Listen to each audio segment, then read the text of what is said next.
দুপুর থেকে বাবা বাড়িতে কি করলাম সেটা আজকে দেখাবো আপনাদের।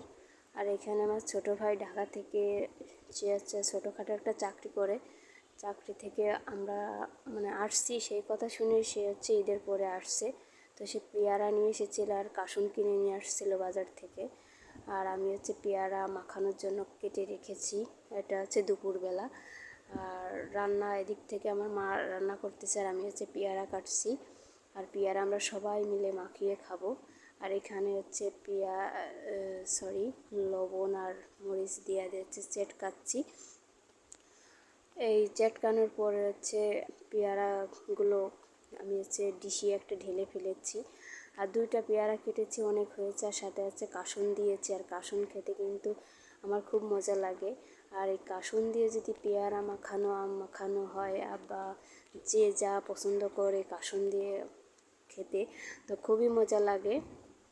তা আমি হচ্ছে কাসুন দিয়ে ভালো করে মাখাচ্ছি আর মাখিয়ে সবার প্লেটে প্লেটে দিব।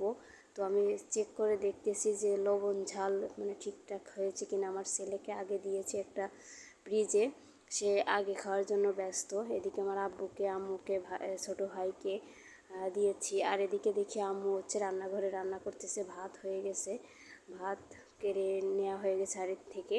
আর এখানে দেখি আলু দিয়ে আর হচ্ছে বেগুন দিয়ে ইলিশ মাছ রান্না করেছে। আর সাথে একটা ভাজি আছে, ভাজিটা এখনও রান্না হয়নি। আর ভাজিটা হচ্ছে কচু দিয়ে হচ্ছে ইলিশ মাছের মাথা ভাজি করবে, জানে সে আমি কচু দিয়েছি ইলিশ মাছের মাথা ভাজি খুব পছন্দ করি।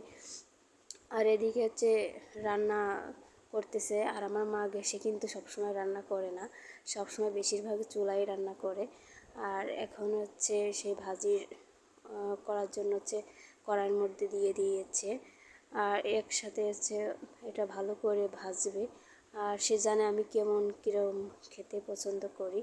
আর ভাজি হচ্ছে একদম আটা আটা করে ফেলেছে, আর খেতে কিন্তু মাশাআল্লাহ অনেক সুন্দর হয়েছিল। আর এখানে একটা গরম সে হাঁড়িতেই হচ্ছে পিঠে বানাবে। তো হচ্ছে এটা হচ্ছে রেডি করতেছিলাম খাবারের পর। আর এদিকে পাটালি দিয়ে, নারকেল দিয়ে আর চালের গুঁড়া দিয়ে কিন্তু আমার মা এদিক থেকে পিঠা বানাচ্ছে।